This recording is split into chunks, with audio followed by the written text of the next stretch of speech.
বন্ধুরা, আজকে সহজ পদ্ধতিতে আপনাদের অয় দ্বারা বাঘ এঁকে দেখাবো।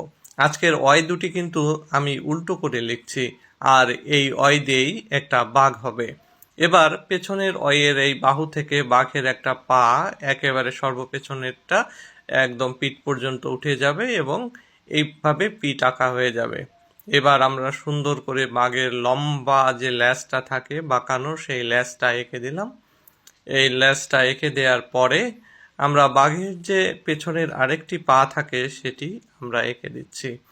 বাঘের সামনের যে থাবা থাকে সেই থাবা আমাদের প্রত্যেকটাই এঁকে দিতে হবে এবং সেখানে কিন্তু এইভাবে নখের অংশগুলো থাকে। এবার পেট এঁকে দিতে হবে। পেট এঁকে দিয়ে আমরা পেছনের পাটাকেও কমপ্লিট করে দিলাম এভাবে। এবার আমরা বাঘের গায়ের কিছু ডোরাকাটা দাগ দিয়ে দিচ্ছি। বাঘের গায়ে কিন্তু অনেকগুলো ডোরাকাটা দাগ বা কালো দাগ থাকে, যে দাগগুলো আমরা ডোরা দাগ বলে থাকি বা ডোরা কাটা। আপনাদের অঞ্চলে কি বলে সেটি কিন্তু আপনারা আমাদের কমেন্টে জানাবেন। এই কালো দাগগুলোকে আমরা দুপাশ থেকেই এটা দিয়ে দিচ্ছি। এরপরে আমরা সামনের একটা পা এভাবে এঁকে দিলাম, ভাঁজ করা যে পাটি রয়েছে। এরপরে আমরা আরও একটি পা এঁকে দিব সামনের। এখানে বাঘের থাবাটা কিন্তু ভালোভাবে আমাদের দিয়ে দিতে হবে। এরপরে নখগুলো দিয়ে দিতে হবে। এবার বাঘের গায়ে আমরা আরও অনেকগুলো কালো দাগ এভাবে দিয়ে দিচ্ছি। এবার লেজের অংশেও এইভাবে কালো দাগ দিয়ে দিচ্ছি যাতে বাঘের বৈশিষ্ট্য ফুটে ওঠে।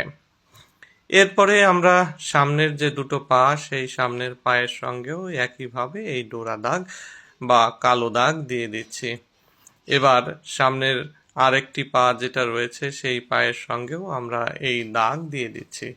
আমরা দাগগুলো একটু তির্যকভাবে দেওয়ার চেষ্টা করছি, কারণ এর মাথা দিকটা একটু সরু করে দিচ্ছি। এটা এই তির্যক ভাব, এটা কিন্তু বৈশিষ্ট্যটা বজায় রাখলে বাঘটা দেখতে সুন্দর লাগবে।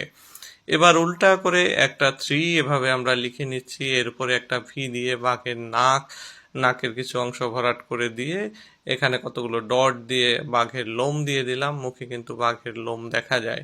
এরপরে নাকের অংশটা বাড়িয়ে দিয়ে আমরা গোল করে চোখ দিয়ে দিচ্ছি যাতে সহজে এটা হয়।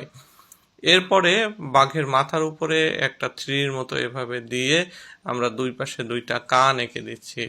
কানে এরকম পরপর দুইটা লাইন দিয়ে মাঝখানে কিছু লোম দিয়ে এবার সাইডে কিছু লোম এরকম দিয়ে আমরা নিচে চোয়াল এঁকে দিব।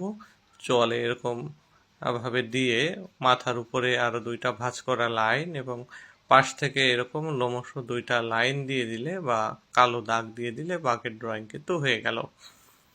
এবার আমরা চেষ্টা করছি বাঘটাকে একটা সুন্দর রূপ দেওয়ার জন্যে। তার কিছু লোম টোম আমরা এভাবে দিয়ে দিয়ে এরপরে 3টাকে আর একটু বাড়িয়ে দিলাম। এবার ফাঁকা জায়গাগুলোতে আমরা আরো কিছু কালো দাগ দিয়ে দিব। বন্ধুরা, আজকের বাঘ আঁকা কেমন হয়েছে সেটি কমেন্টে জানাবেন। ভালো লাগলে লাইক করবেন, কমেন্ট করবেন, শেয়ার করবেন। আর নিয়মিত এরকম ভিডিও পেতে চাইলে অবশ্যই আমাদের পেজটি ফলো করে রাখবেন, তাহলে আপলোডের সঙ্গে সঙ্গে আপনাদের কাছে পৌঁছে যাবে।